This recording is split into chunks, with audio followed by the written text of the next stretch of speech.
This is a rare opportunity for me. I'm going to try. I told Jerry I would try at comedy, and this is true. This is a true story.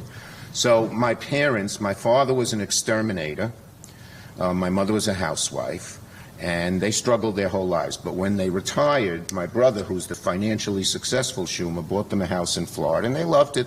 You know, they'd drive down every winter. He learned to play golf. They'd see their friends. But in their older years, their friends passed on. He couldn't play golf. So they needed something to do. So they enrolled. Florida Atlantic University lets every senior citizen enroll for free. And so they enrolled every 4 o'clock on Thursday. They'd roll up to Florida Atlantic University and enroll in the course called humor.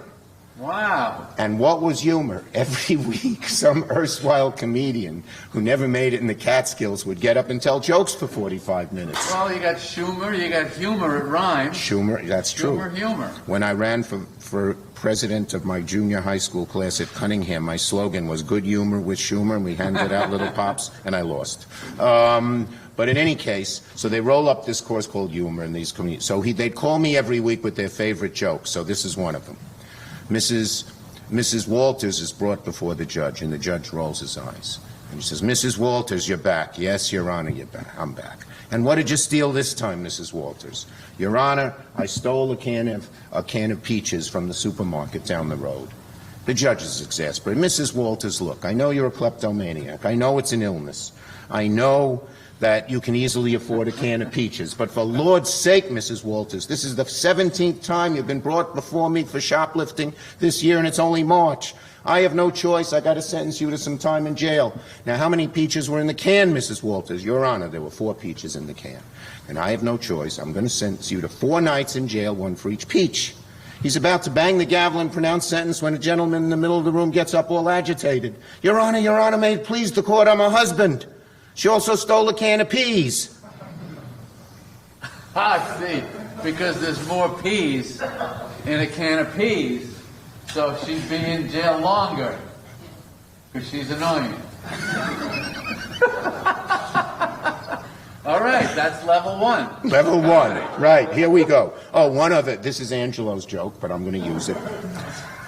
I am a senator, and I am always prepared. So in case Jerry didn't show up, although he's true to his word, I brought a picture, just in case. But we don't need it, so you don't mind. No, I don't mind. Okay. Yeah, that was necessary. Yeah. Okay. Here we go. We are here to talk about places like the great Gotham Comedy Club and the live venues throughout New York, the thousands of them, that provide space for music, for art, for comedy, and for New Yorkers to gather. They are the lifeblood of New York, and they are dying. Right now they are dying, and we are here to try and save them. Now, Jerry Seinfeld said there are 4 levels of comedy. First, you make your friends laugh. I'm sort of at that level. That's your level. Yeah. Second, you make strangers laugh. None of them laughed, so we're out.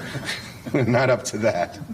Third, you get paid to make strangers laugh. And fourth, you make people talk like you because it's so much fun. That we're not so far apart on. But in any case, we're talking about the third level, making people paying. And throughout New York, there are live venues like this comedy club. The biggest is Broadway. They are hurting. But there are many smaller clubs that do music, that do art, that do comedy, that do plays, that do performance. I think there's at least a 50-50 chance we will. I think that the pressure that is mounting on those who opposed it, mainly on the Republican side, is such that they will come back. When we did the first COVID bill, you remember the first time they had a very stingy, measly bill, and then we said, no, that doesn't do the job, and they came back and did the big bill, which was the CARES bill. I believe there's a very good chance the same thing will happen. And if it happens, there'll be money for localities and money for Save Our Stages.